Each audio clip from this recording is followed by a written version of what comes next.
Hello, আসসালামু আলাইকুম। এখানকার ভিডিওটা আসলে অনেক ভালো। অনেক দিন পর ভিডিও করলাম এখানে। এই যে দেখতেছেন নারকেল গাছের এখানে আসলে বাস্তবতা অনেক কঠিন। যে কোনো একটা করতে চান বা যে কোনো একটা সাজাইতে চান, কিন্তু মুখ দিয়ে অনেক কিছুই বলা যায়, কারণ মুখ দিয়ে বলতে কোনো টাকা পয়সা লাগে না, কিন্তু বাস্তবতা অনেক কঠিন। যেটা মানুষকে মুখ দিয়েই সহজে বলতে পারে, কিন্তু বাস্তবতা কেউ করতে পারে না।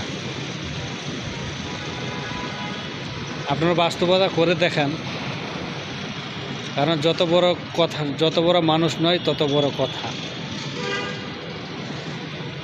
অনেক মানুষ আছে যে মানুষকে নিয়ে হিংসা করে, এটা করবো এটা করবো, মানুষের সামনে এসব কথা বলে। আচ্ছা, আমরা যখন দেখি তখন বাস্তবতা কেউ করতে পারে না, কারণ মানুষ যখন মুখ দিয়ে বলে, কারণ কথা বলতে তো টাকা লাগে না, তাই এসব বলে। ভালো থাকেন, বাই।